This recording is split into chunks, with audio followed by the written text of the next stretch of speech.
if they don't make it to the finals, then this might be one of the biggest L's in NBA history. Hot topics. Embiid never had the mentality to win a championship. I don't think he ever will win a championship. The best analysis. But Jokic, he might be the best player in the league this season. He really might be the MVP. This is the Full Court Report.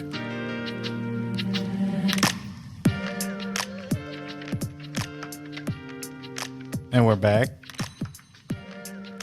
Oh, yeah. Episode number 22 of this 2024-2025 season. How you guys doing? Doing pretty good. Had a pretty good day. Good weekend. Yeah, we're doing all right. How about yourself? Can't complain. Well, actually, I probably could complain for a little bit, as some may see behind me. My beloved Broncos have been bounced out of the NFL playoffs, but that's neither here nor there, I guess. It was to be expected. So yeah, let's be honest. But there's a lot going on in the NBA, and that's what we're here to talk about. It's new year. Some players are coming back. Teams are shaping into form. Kind of jockeying for position, as they say, in the standings. But I wanted to do something, I guess, a little different. Really lock in on two players who both recently made their long-awaited returns to their teams. That being Paolo Banchero and Zion Williamson. Banchero, he only played 5 games, to start this season for the Magic before suffering an injury. I believe it was a torn oblique. So he was out for quite some time, but he's back for the Magic. They are dealing with some other injuries. Franz Wagner actually suffered the same exact injury, so he's out now. I know Jalen Suggs has been sidelined, but it's good to have Paolo back. And then, of course, for New Orleans, Zion, he was dealing with a hamstring injury, so he's back for New Orleans. And who knows what to make of their season thus far. They're definitely headed to the lottery at this point, but nevertheless, good to have your star player back on the court. So, again, I feel like these two players, they kind of have some ties. They both went to Duke. They were both standouts there in college. Playing under Coach K, they were both number 1 picks. So, coming into the league with a lot of hype surrounding them. But I was just curious, what you guys think between these two players specifically. Injuries aside, moving forward, as you compete for the playoffs, who would you guys rather have this season, Paolo or Zion? Well, assuming they're both 100% healthy, Zion, I don't know if we've ever seen Zion at 100% healthy in his NBA career up to this point, but I feel like as much of a human highlight reel that Zion Williamson is, that might be all he's good for, to be honest. Like, yeah, he's a good scorer, like an exceptional scorer, but I feel like Paolo has more versatility on both ends of the floor. He's got more size. He's 6'10", whereas Zion's only like 6'6", 6'7", something like that. And yeah, I think Paolo, he's a better shooter, spread the floor. I feel like he's a better passer. He's might be a little bit of an underrated passer just because, he's not leading the league or nothing like that. But he can feed his guys when he's open. He's a good passer out of the post. And I feel like he could do a better job of defending multiple positions because he might be big, so he'll be able to guard the big guys, but I feel like he can move. All right. I think I'm kind of in agreement with you, Justin. I feel like everything you said is valid. I do think sometimes, in my opinion, like the other things that he does gets overlooked a little bit by just his sheer athleticism and dunking ability. I do think maybe not as good as Paolo, but I do think he's a pretty good passer and pretty capable defender. But I agree with you, Justin. I think if I was a GM, if I had my own team and I had the option between the two, I'm taking Paolo. not just because of, he can shoot and whatnot, but I also feel like he might be a better leader in the locker room. And obviously they're both still super young, but Paolo has a little bit of playoff experience over Zion, who's never made the playoffs in his career. As you guys know, I think availability is the best ability. So I'm not a huge fan of these players that can't stay on the floor. This is coming from like a GM's perspective. Like, I don't know. I wouldn't feel confident with picking a guy like him up. So just because of that, and also, like I said before, I think even when Zion's healthy, like it's not like we know that the Magic, like that's Paolo's team. He's he's the leader he's the guy on that team. Even when Zion's healthy, it's like, Brandon Ingram, is it his team? Is it Zion's team? Who's the leader? So I think because of those reasons, if I was a GM for a team, I would pick up Paolo if I had the option between the two. Yeah, those are really good points, Toby. Yeah, no, I think this is just a weird question, honestly. Like, it's hard to say, like, oh, well, is New Orleans competing for the playoffs at this point? Probably not. It's more of just like who would you kind of rather have down the line type of thing. Paolo, so in his return, again, like I said, he only played 5 games and then missed, probably 2 months or so, and now he's back. He scored 34 points in his return to the Magic in a game against the Bucks. They did lose that game, but I mean, I think what you said, Justin, like he's a better shooter despite his size. He's 6'10", 250 pounds. Like I think traditionally, a lot of times you might see someone with that size and you think, all right, well, he's definitely a back to the basket type player, kind of battling for position, rebounding, etc.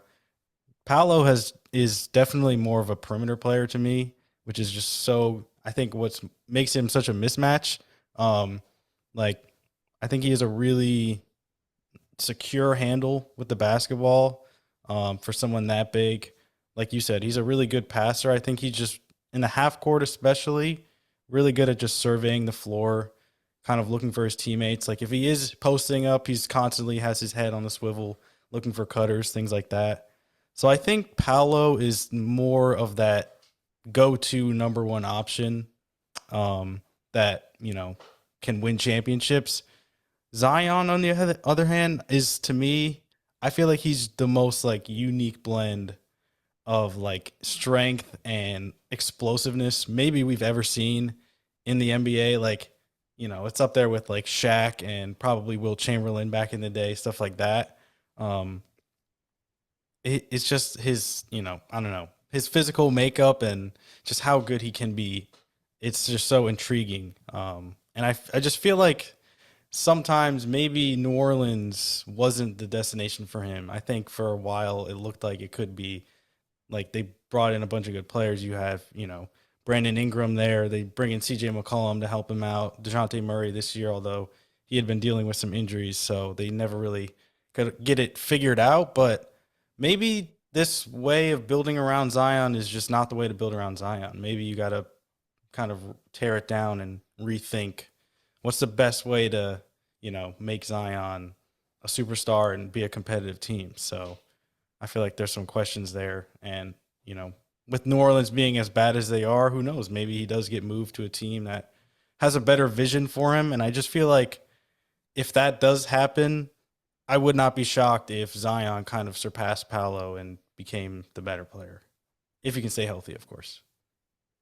Yeah, I mean, I feel like when it comes to whether or not each one could be the number one guy for a championship winning team, I feel like Paolo might have the edge when it comes to that perspective, just because I don't feel like Zion has, at least this point in time, has the skill set to run an offense, not particularly like run an offense, but kind of have it run through him, honestly. Like, does he have the ability to see the double team coming and pass out of it, or even run a play for another teammate? I feel like Paolo can do that at this point, and I feel like Zion would be the 2 guy. for a championship team. I think you should pair Zion up if he does get traded. They should try to pair him up with like a really nice point guard, really good passing point guard. What if they paired him up with Paolo? I mean, There you jeez. go. I mean, yeah, do it. Imagine That'd be that. nice. That'd be a nice duo. No, I think I know exactly what you're saying though, Justin. Like the way it's kind of funny, Anthony Davis being a former Pelican, like he was a fantastic talent himself, but it just never felt like he could be the number one player on your team. Maybe just because of his skill set, he's like I guess a lot of the times it's harder to build around like a center type player, a forward, I guess, than it is someone who can handle the ball on every possession. So then you pair him with someone like LeBron and, they go out and win a championship and Anthony Davis looks like one of the best players in the whole league. So I don't know where that destination is or who that player could be, but I just feel like there's just so much left to be unlocked with Zion.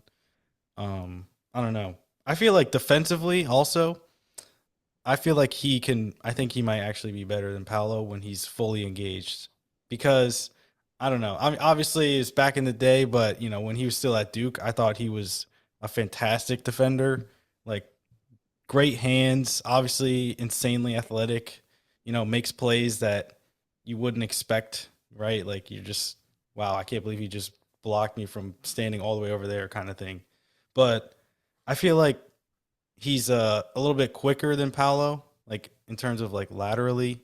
I think he just has faster feet and can stay with, a bigger variety of players, I think, than Paolo can. I feel like Paolo, he can, defend some bigs and some like bigger forwards, but I'm not sure I'd feel comfortable with him guarding someone like, I don't know, like a Jaylen Brown, someone who is a little bit more burst, I guess.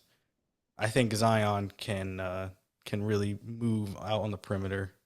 I don't But know, again, Jorie. You might be underrating Paolo a little bit there. I don't know. I mean, he's obviously a bigger player, and I'm not saying Paolo isn't, solid in terms of like how he can move defensively, but I just feel like when Zion is fully engaged, if they like made him a defensive stopper and right, they just like made his whole assignment for a game to stop that player, I would feel very comfortable with Zion doing that because I think if he expends the energy on that end, he looks like, I don't know, he can just do things other players can't just because of his athleticism. Yeah, and I mean, well, I don't want to be hating on Zion because I really do like Zion, but here, hold on. How old is this guy?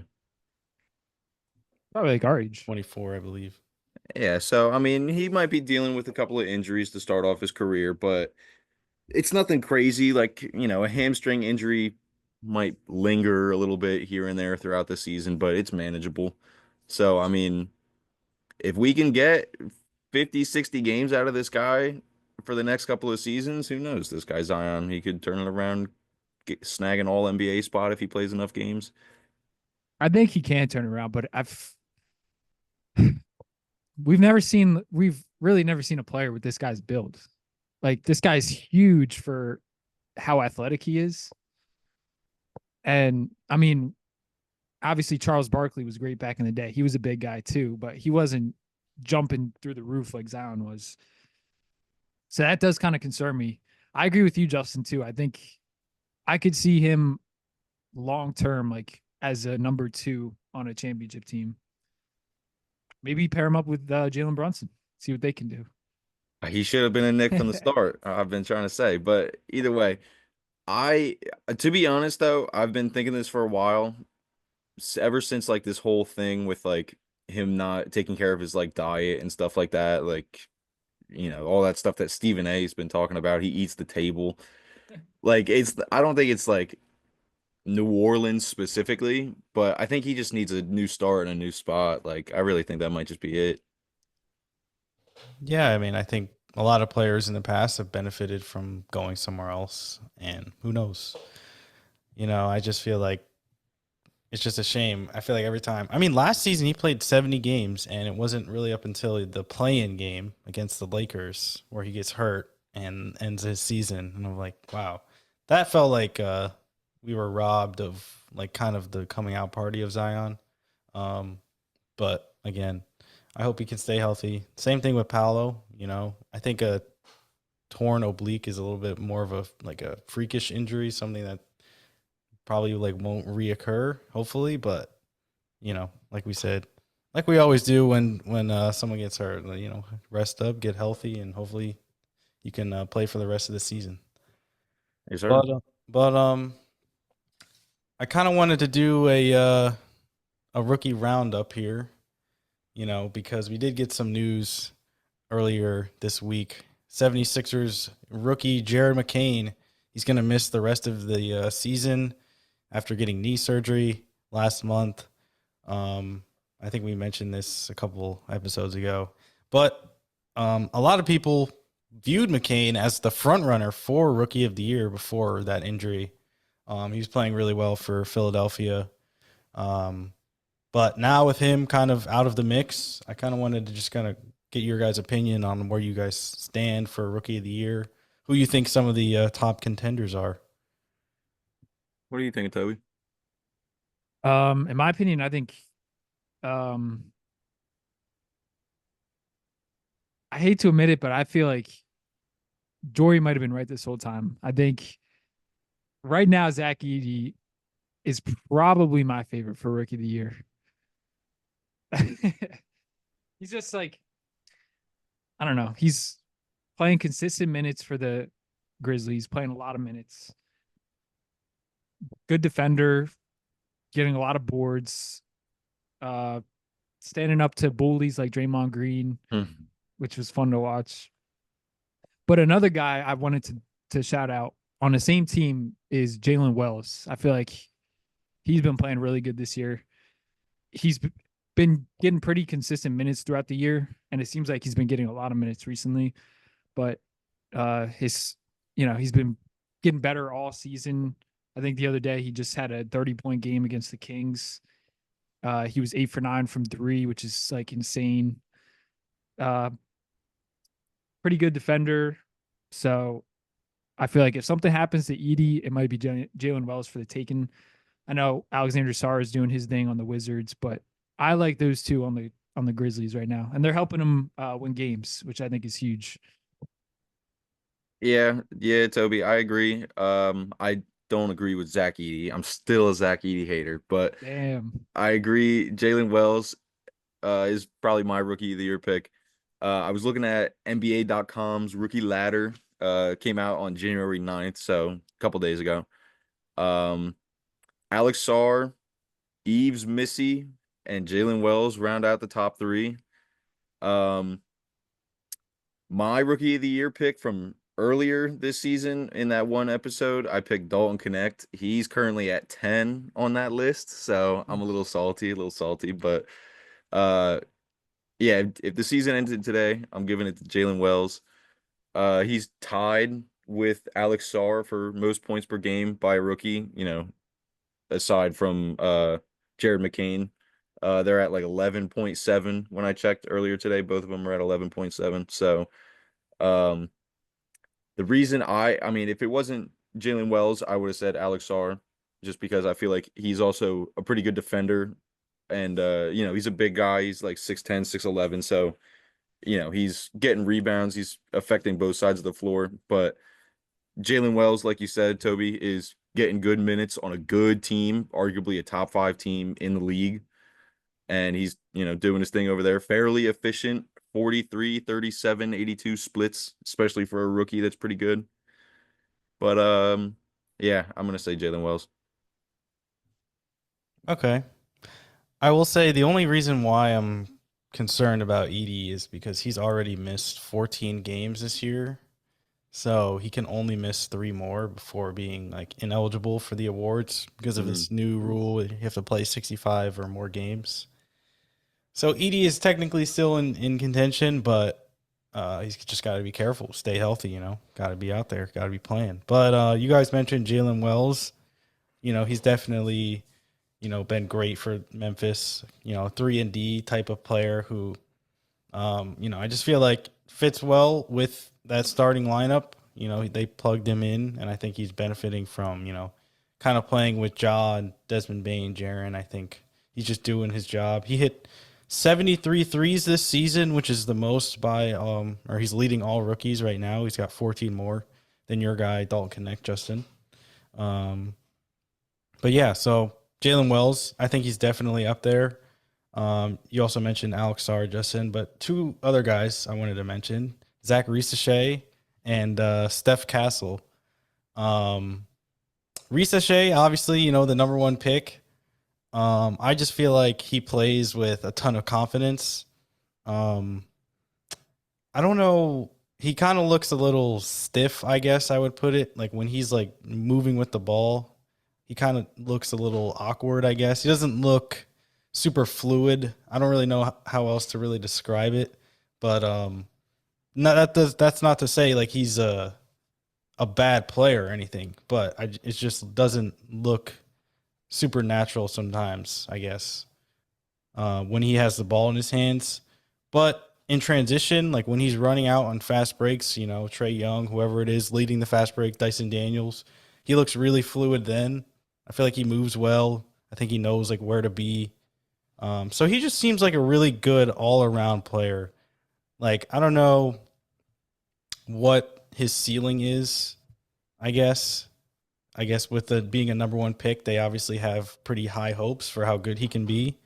But he just seems like he's going to affect the game in every way, every game, where he's going to play a little bit of defense. He's going to play the passing lanes. He's going to knock down some threes. He's going to, do some playmaking. So I feel like he's going to be a really solid player for Atlanta moving forward. And then Steph Castle, I'm really intrigued about this guy. I feel like his ceiling is clearly pretty high just based on what I've seen. He looks really poised, looks really patient, I guess, with the ball in his hands. He looks very mature, I guess, is the best way to put it. He has this kind of like herky-jerky type of movement with his, when he's a ball handler. Very like sudden kind of stop and then accelerate really quickly type of player. And it kind of reminds me of Ja Morant. Not to say he's Ja Morant, but I don't know. There's just sometimes when I'm watching him dribble and it looks like, wow, like that was like really explosive. And the crazy part about Steph Castle is he's 6'6", 215. And I feel like that changes the game for San Antonio because to me, he looks like he could play point guard like full time. I'm not sure if that's what they're going to do, but if you have a 6'6" point guard moving forward with Wemby, like, I don't know, the lineups you could run with those two, I'd be very excited about the future of San Antonio just based on having those two on the floor. But I think I'm going to go with Alex Sarr. I think he's my rookie of the year right now. I feel like he's just impacting the game in the most amount of ways right now. He's currently second among rookies in points per game, third in rebounds, and he's tied for first in blocks. He just seems like he's going to be like a modern center / power forward, probably more center. But, the ability to stretch the floor, block some shots. He looks really good. He's just a really good athlete. He moves really well for that size. So I really like Alex Sarr moving forward. So I think I'm going to say right now, I'm going to say he's going to be the rookie of the year. All right. Yeah, was it this draft or was it last year where everybody was saying like, "Oh, this draft is just a draft full of role players"? Because Yeah, if it it was was this this year. draft, I mean, Because, last year was Wemby. oh, okay, yeah, okay. I mean, I don't know. They're still rookies. Can't tell just yet, but I don't know. Some of these guys seem like going to be pretty good players here in the future. Especially, hopefully, Jared McCain comes back. It doesn't set him back too far. But I really can't stand that he plays for the Sixers because I kind of really like Jared McCain, man. I gotta say. No, this is such a really interesting rookie class, like we didn't mention the Reed Shepherd, who is on the Rockets. He was a top 3 pick this year. I think he's since been like sent down to the G League. He's not even in the rotation for Houston. So like, it's crazy I just feel like a lot of these players have kind of been, I don't know, just not getting the minutes they need, I guess, to develop. I don't know. I mean, reach out. He's been balling in the G League, dude. He's been hooping in the G League.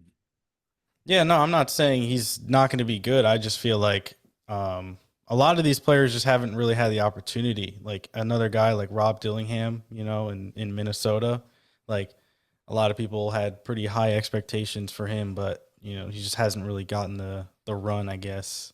But I feel like there's a lot of hope for this draft class, like you said. Jared McCain was really a standout. Yeah, man. Devin Carter for Sacramento, who missed like the first 3 months, I think. He made his season debut maybe a week ago. So good to see him out there. Another lottery pick. But yeah, it's rookie class, man. Yeah, man. So we are going to be doing another random team wheel, but we are doing current players only. And Jorie has implemented a rule that we are not allowed to use any of these players from the second van vote return for the All-Star voting. So it's going to be tricky. We're going to have to get deep in our bag here. But here, you know what? Just give me one moment. I'm going to go get a notepad and I'm going to write down the teams. Yes, sir. Okay, so you know what? We're going to let Jorie get the first pick just because. All right. We're What do you going mean to just let cause? me go in the middle. My Broncos so I lost. can't get That's why. back-to-backs. And Toby's going to go third. All right, we're doing it sneak though, right? Yeah. Little serpentine maneuvers here. You're just doing a starting five? Yeah, just the starting five. All right. All right, so we're going to get this bad boy full screen. And Jorie Mickens, your first team is the Charlotte Hornets. Oh, wait a minute. Okay. So, all right, that's a good start because LaMelo Ball is leading all Eastern Conference guards right now with 1.4 million votes. So I cannot pick him. But I can pick his young and upcoming teammate, Brandon Miller, and that is what I'm going to do. Do you have a position for him just yet, or are you just gonna wait to see what you get? I think we'll pencil him in at shooting guard right now. Okay. But if I need to move him, I'll move him. Alrighty. Is this Now you? we're not gonna eliminate the teams that have already been selected because I feel like that would be too hard. The Miami Heat. Now,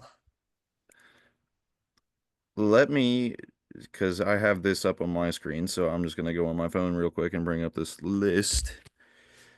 Jimmy Butler is on the list. What about Bam Adebayo? I do not see Bam Adebayo, so Bam Adebayo is going to be my 5 for now. It's also worth mentioning Tyler Hero is top 10, so he's also not eligible. Yeah. If Still you would get have picked Bam. Still would have picked Bam either way. And Toby, you get the Utah Jazz. I mean, you could really pick anybody on the team if you want. Yeah, I guess I I take Laurie. Yeah. Where you want him? Put him at the 4 for now. Alrighty. And Toby, you get back-to-backs. Dang it, ESPN.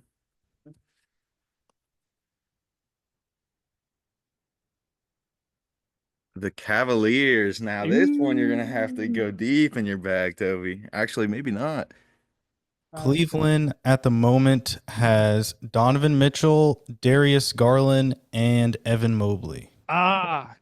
Damn. So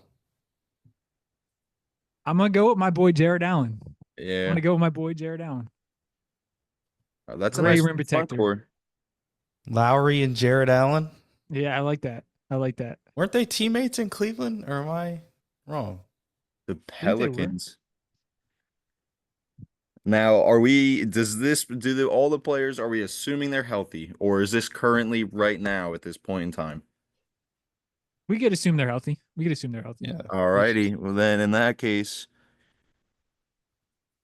yes, sir. I will be locking in Zion Williamson.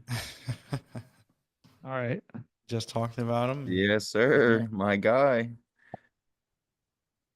All right. Jorie. Ooh, The okay. Houston Rockets. I don't think actually sorry, Şengün is 6th currently in the Western Conference front court. So he's not available. But it's interesting. I kind of have two ideas here. But I don't know. I think I'm going to get a little funky.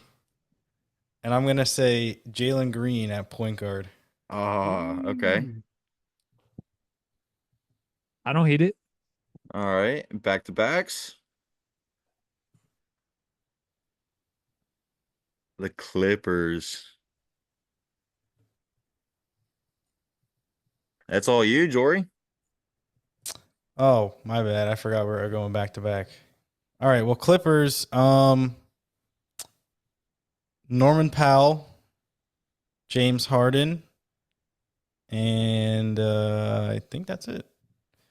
So in that case, you know, I'm going to say Zubats. Really? That's a good choice. I Nah, feel like that. I don't know when I'm going to come across a better center, in my opinion, that isn't on this list. So I think I'm going to take Zubats. I think he's been great for LA. Obviously, I could have took Kawhi. I think that's what some people would have thought. But Yeah. shout out Zubats. He's been fantastic. That's what I was thinking, Jorie. I don't know. So this is you, Justin. Yeah, right? the Pistons. So they do have Cade Cunningham at 7 for Eastern Conference guards. And I believe that's it. I already have Zion and Bam. So I don't want to take Jalen Duren. Even though he is hurt currently, I'm going to have to go with Jaden Ivey. And I'm going to put him at the 2. All right. All right. And Toby, your first pick of your back-to-back? Another Cleveland Cavalier. Oh, This is when you got to go deep in the bag. I'm gonna go. I'm gonna go with Karis LeVert. Okay. I was that's thinking not a him bad or pick. Wade. I'm going LeVert. Dean Wade. And you're going Two or the all three right former now. Nets. Yeah. 2 or the 3 for now. Oh, put him at the 2. Karis. All right. And your second pick? Swear to God, if I get the Cavs again.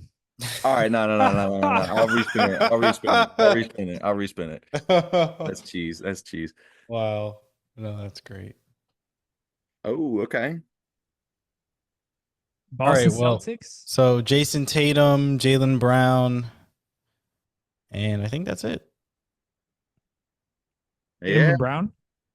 Jason Tatum, Jaylen Brown, unavailable. I'm between Derek White or Drew Holiday. I think I'm gonna take Drew Holiday.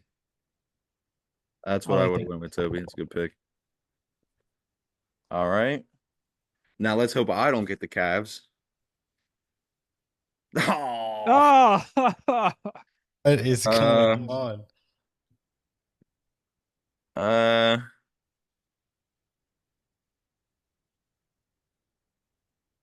Do they still have Max Strus?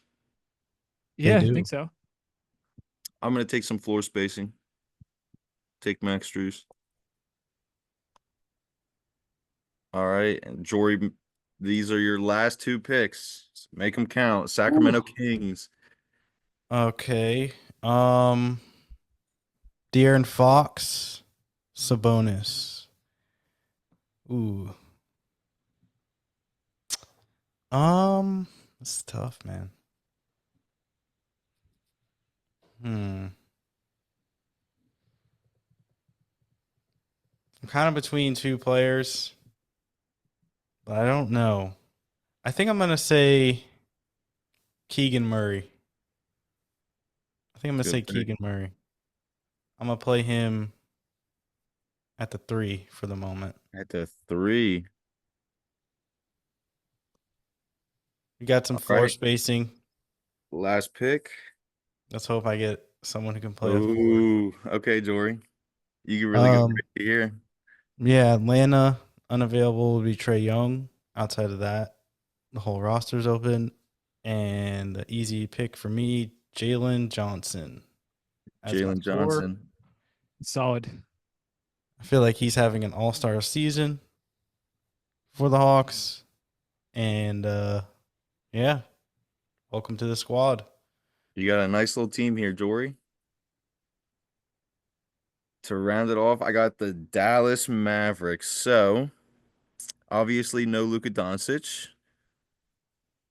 and no Kyrie Irving. Yep.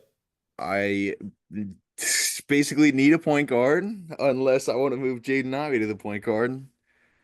Ah, jeez, man. You know what?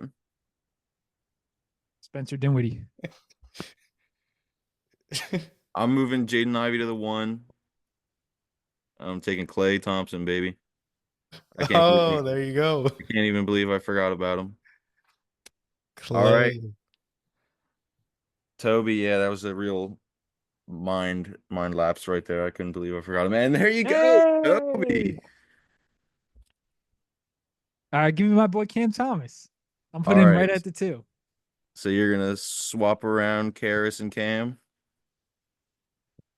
Yes, sir. Whole Great team pick. of Nets. Great pick. What is this? So Oh, what is this? our starting fives, Jory has Jalen Green at point guard, Brandon Miller at shooting guard, Keegan Murray at the 3, Jalen Johnson at power forward, and Zubac at the 5. I have Jaden Ivey at the 1. I'm going to move Max Strus to the 2, Klay to the 3, Zion at the 4, Bam at the 5. And then Toby's got Drew Holiday, Cam Thomas, Karis LeVert, Laurie Markkinen, Jared Allen. Damn. I don't know. I feel like Toby's team's probably got the best defense with Jared Allen and Drew Holiday. I feel like Jory's team meshes together the best, but I got the most star power by far. Like nobody's messing with Bam, Zion, and Klay. Yeah. Zion is a game changer for sure. But I don't know. I got a pretty athletic backcourt. I got shooting. Zubats. He's getting all those rebounds. I got a don't know. balanced squad. I think my team has the best defense. We got bucket getters and Cam Thomas, Karis LeVert, Laurie Markkinen. We can shoot. I like my team. I like my team a lot. Maybe one of these days we should do like a 2K sim or something. If we ever do this again, we should do a 2K sim. We might need to draft 12 players then. Well, Easy peasy. this rounds out our random team wheel. Let us know who has the best team. It's obviously me. And like the video and subscribe. Yes, sir. Well, until next time. This was fun. Yeah. I feel like we'll be very close to the announcing of the starters for the All-Star game. I believe that's on January 20th. So stay tuned. Maybe by the time we upload again, we'll know. But until then, We'll be seeing you. Follow our Instagram, follow our Twitter, our X, subscribe on YouTube, like the video, like the shorts, like the reels. Send to your friends. Don't do none of that. Don't do none of that, he says. Guy's on the show and he's hating. Get out of here, Toby. Leave us hate comments. Dislike every single video you see. And there you go. That's how we brand ourselves. That's what All keeps right. me going. All right. We'll be seeing you.